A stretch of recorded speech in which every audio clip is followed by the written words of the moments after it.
Rumor has it Fable will not be an MMORPG, but will still have online features. During Xbox Games Showcase, Fable was revealed to the world as part of the Xbox Series X lineup. Now, some sources deemed as reliable Xbox insiders have shared that the game will not be an MMORPG, but will still have online features. Rumors spread previously that this would be an MMO, but this goes against these assumptions. The senior writer at Windows Central and Clobril, also a well-known Xbox insider on Twitter and Resetera, both have shared that Fable will be an action RPG with some online elements, which includes co-op gameplay. From what we can gather from what has been said by the general manager at Xbox Games Marketing at Microsoft, Aaron Greenberg, Fable is getting a completely fresh start. Fable has been announced to be coming to Xbox Series X, PC, and Xbox Game Pass with no release window as of yet. This week, Ghost of Tsushima has released a patch adding new features, lethal mode, and accessibility options. In patch 1.0.5, Sucker Punch adds main accessibility options under low intensity combat and further options when it comes to subtitles and HUD text. The lower intensity combat mode is meant to still keep the heart of Ghost of Tsushima while giving more of a forgiving setting. Enemies will take longer to detect you as well. Alternatively, if you want a further difficulty option, there is the addition of Lethal, which adds a whole further challenge to the game. The new mode introduces deadlier weapons, Jin's katana, and enemies' weapons will cause more damage. Foes will also become more aggressive in their attacks, while Jin will be even more quick to detect, as well as the chances to dodge and parry will become slimmer in terms of time to react. Square Enix and Luminous Productions, the developer behind the upcoming title Project Athia, confirms the game will be an open world game and will be coming to PlayStation 5 and later on PC. The president of Square Enix, Yuzuki Matsuda, was recently interviewed by Toyo Kaidze, who asked a few questions about Square Enix's mysterious upcoming game known as Project Athia. The game was announced during PlayStation 5's lineup reveal event, described as a thrilling story-led, action-packed adventure. According to a translation by DualShockers, Matsuda shared the game will allow players to freely roam an open world. PlayStation 5 will use light reflecting technology, ray tracing, and will gain improved graphics. While Project Athia will be releasing on both platforms, PlayStation 5 and PC, according to the interview, the game will be a temporary console exclusive and will be coming to PC at a later date. MMORPG Final Fantasy XIV has a relatively high chance to be coming to Xbox consoles, according to an interview with producer Naoki Yoshida. In a recent interview with Final Fantasy XIV producer Naoki Yoshida with GameWatch, they talked about the MMORPG and its possibility of coming to Xbox consoles. Final Fantasy XIV apparently is a possibility on Xbox One and Xbox Series X. Yoshida also goes on to talk about how thankful they are to Sony Interactive Entertainment for helping with the previous PlayStation 3 version of Final Fantasy XIV, and explains, "I want to expand our business in the future without doing anything rude to any of them." So it looks like from this interview that they're trying to tread very carefully around the idea of bringing Final Fantasy XIV to Xbox without screwing up any relationships with Sony in the process. But this looks like good news that they're keeping in contact and that there's a relationship between the producer of Final Fantasy XIV still ongoing with the head of Xbox. Final Fantasy XIV is currently available to play on PlayStation 4 and PC.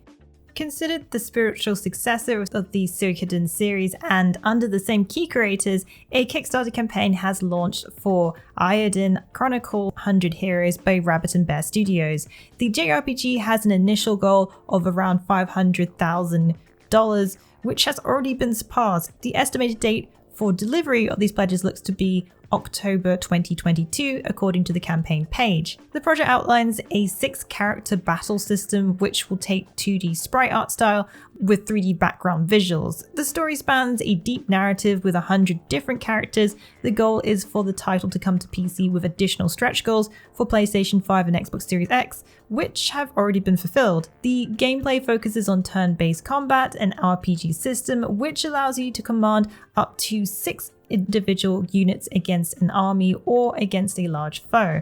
You can also recruit new characters that you meet in your travels, from your average fisherman to a brave warrior, each with their own part to play. There are also a number of stretch goals, of course, with a few already funded, including console platforms, cooking minigame, New Game Plus, fishing, and more. The Kickstarter campaign still has 27 days to go, already reaching 2.5 million in backing at the time that this article was recorded. Sekiro Shadows Die Twice this week got the announcement that an update will be released on October 29th, adding more to the Shinobi action title. Details of what additions will come to the game have been outlined on Activision's official blog. There will be several new features, which include the ability to re-challenge bosses, tackle boss gauntlets, perform player movement, recordings, and more. Players will be able to use the sculptor's idols not only for a place to heal, but also to take on new challenges with reflections of strength and gauntlets of strength. The first allowing you to rematch previously defeated bosses, and the other with a sort of arena mode, pitting you against a number of challenges. Sekiro will finally be able to adorn some new garb with the addition of new outfit choices. There are 3 coming with the update, which include Tengu and old Ashina Shinobi styles. Another new feature are playing recordings, allowing players to record movements and text of them taking down an enemy that lasts up to 30 seconds.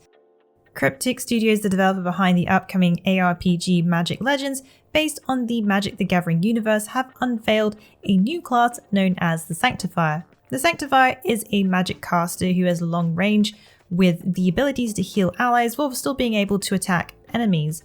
They can also support their allies and summoned creatures. The Sanctifier brings players a balance of damage and heals to the battlefield, rebalancing what is lost with the power of Salvation. Salvation regenerates health, heals summons, and gains a stack of devotion. Magic Legends will be released on PC in 2020, as well as Xbox One and PlayStation 4 in 2021.